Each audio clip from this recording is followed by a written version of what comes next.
Hi, Mom. Yeah, no, can you pick up Chris after school? Yeah, I'm at the doctor's. Mrs. Harris?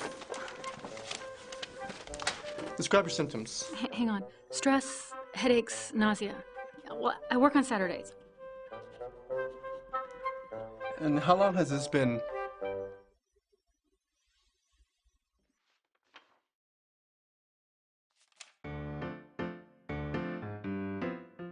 Equanimity. Balance your lifestyle.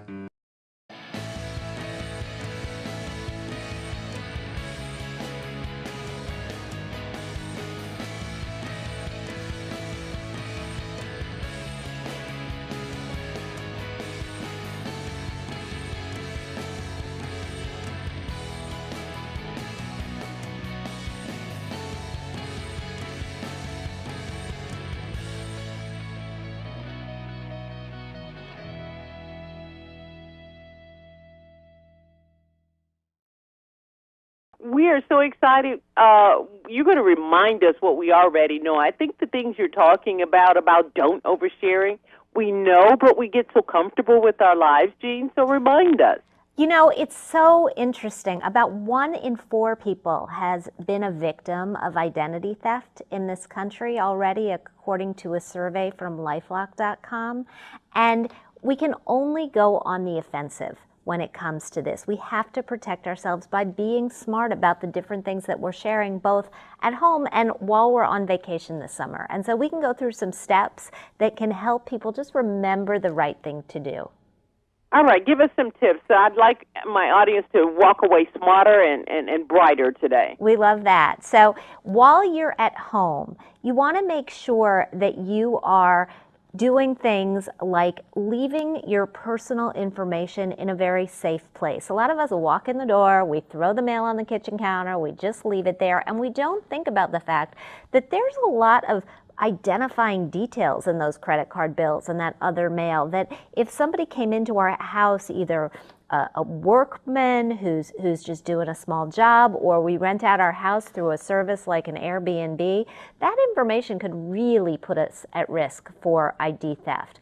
Also, before you go on vacation, make sure that you cancel the mail. Make sure that you cancel the newspaper. You don't want to be giving signals to the world at large that you are gone. And slim down your wallet. You do not need to take every single credit card you own and every piece of identification you have on your vacation. You need one piece of ID. You need 1 or 2 credit cards, maybe a debit card. That's it. Put everything else in a safe or a safe deposit box where you can retrieve it when you get home.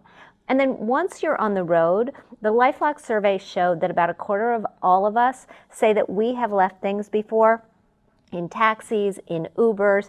Got to be careful with this stuff. And if you are going to leave it, make sure that, again, it doesn't do you a lot of harm. So that phone of yours, you ought to be able to shut it down remotely. It ought to be password protected. If you leave your wallet someplace, you need to have a list of all your credit cards and other information somewhere else so that you can quickly call those card companies and get them shut down. And if you're on vacation, I know everybody loves to share their information, share their pictures. Woohoo, we're having a great time in Acapulco.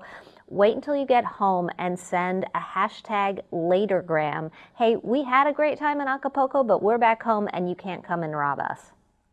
Those are all really, really smart tips. I love what you're saying because they're quantifiable. Because I hired someone, I work at home also too, and I hired someone that I'd known for a long time to work one summer.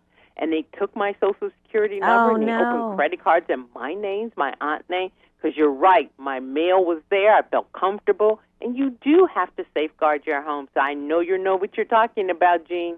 And just tell everybody, I mean, how much of a hassle was that to deal with on the back end? It's hard enough.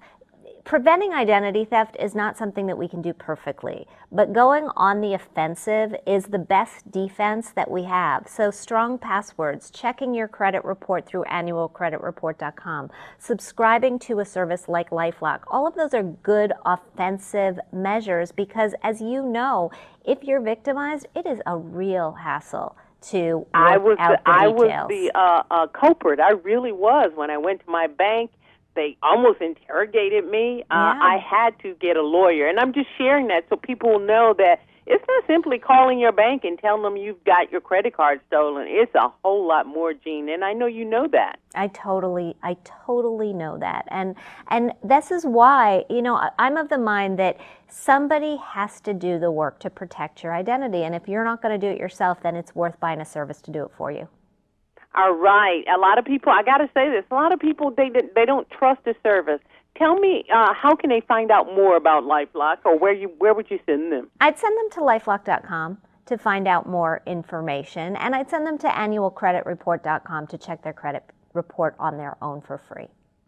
Well, Jean Chaskey, as you know, she's the financial editor for the NBC Today show and also a best-selling author. And her recent book is Operation Money. You get yourself a copy, and I think you'll be smart like Jean. Jean, thank you as always for great information to change our lives. Thanks.